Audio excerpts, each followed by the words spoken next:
जय हिंद साथियों, the freedom में आपका स्वागत है। मैं सुधीर।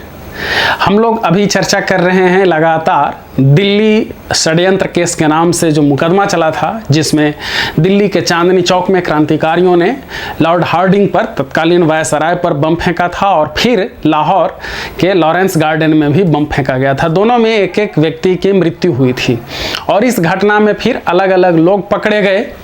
मुख्य रूप से राजा बाजार कोलकाता में एक नाम मिल गया अवध बिहारी का, और वहां से फिर छानबीन शुरू हुई। फिर उसमें एक दीनानाथ नाम का ऐसा आदमी पकड़ा गया जिसने सारी बात बता दी, सारा भेद खोल दिया, और उसके आधार पर फिर सरकार के पास काफ़ी प्रमाण इकट्ठा हो गए और फिर मुकदमा चला। इस मुकदमे में पहले हम लोग 3 क्रांतिकारियों की फांसी की चर्चा हम लोग कर चुके हैं, मास्टर अमीरचंद, और फिर उसके बाद अवध बिहारी, फिर भाई बाल मुकुंद। इस सिलसिले में हमने देखा था कि कैसे भाई बाल मुकुंद की पत्नी राम रखी देवी भी शहीद हो गई। आज इस मामले में फांसी पाने वाले चौथे व्यक्ति की हम लोग चर्चा करेंगे। नाम था उनका बसंत कुमार। बसंत कुमार विश्वास भी उनका नाम आता है। बंगाली थे, बसंतो कुमार विश्वास भी कहलाते हैं। बसंत कुमार का जन्म हुआ था बंगाल के नादिया जिला के पोरागाछा में। जन्म तिथि जो अब तक बताई जाती है वो है कि 6 फरवरी 1895 में जन्म हुआ था बसंत कुमार विश्वास का। वहाँ युगांतर से जुड़े और फिर रास बिहारी से जुड़ गए। रास बिहारी बोस जब देहरादून में सरकारी नौकरी कर रहे थे उस समय बसंत कुमार को उन्होंने अपने पास रखा था नौकर बना करके। बाद में फिर लाहौर में एक डिस्पेंसरी में कंपाउंडर का काम करने लगे बसंत कुमार विश्वास, लेकिन जुड़े रहे क्रांतिकारी दल से ही। और बात ये आती है कि जो दिल्ली में चांदनी चौक में बम फेंका गया था, वास्तव में बम फेंका था बसंत कुमार विश्वास ने ही। और जो कहानी सामने आई है उस हिसाब से ये हुआ था कि जब जुलूस गुजर रहा था लॉर्ड हार्डिंग का, तो पंजाब नेशनल बैंक की छत पर एक महिला का वेश बना करके ये चढ़ गए थे और हाथ में बम लिए हुए थे। जैसे ही वहां से काफिला गुजर रहा था तो बसंत कुमार विश्वास ने बम फेंक दिया था। फिर लॉरेंस गार्डन मामले में भी इनका नाम आया।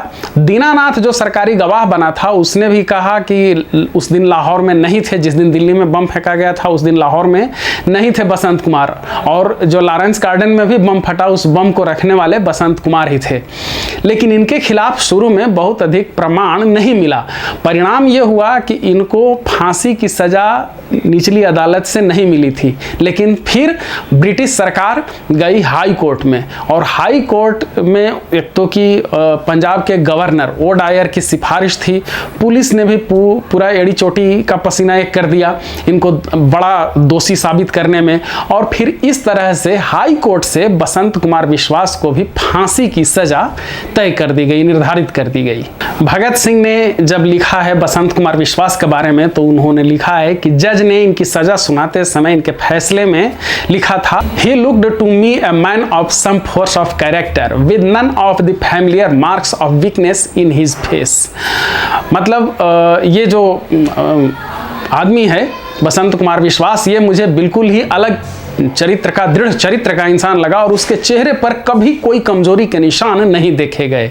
भगत सिंह ने लिखा है कि जब फांसी हुई बसंत कुमार विश्वास की तो उस समय उम्र थी 23 वर्ष, लेकिन जब हम लोग जोड़ते हैं कि 1895 में अगर जन्म हुआ तो 20 साल ही उम्र आती है।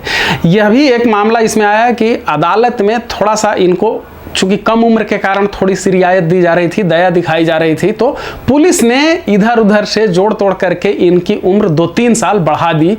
केस में अधिक उम्र दिखाया कि ये 20 साल के नहीं है, अब इनकी उम्र 22-23 साल हो गई है। हो सकता है कि इसलिए ही भगत सिंह ने 23 साल लिखा हो। फांसी की तिथि को लेकर के भी थोड़ा सा विवाद है।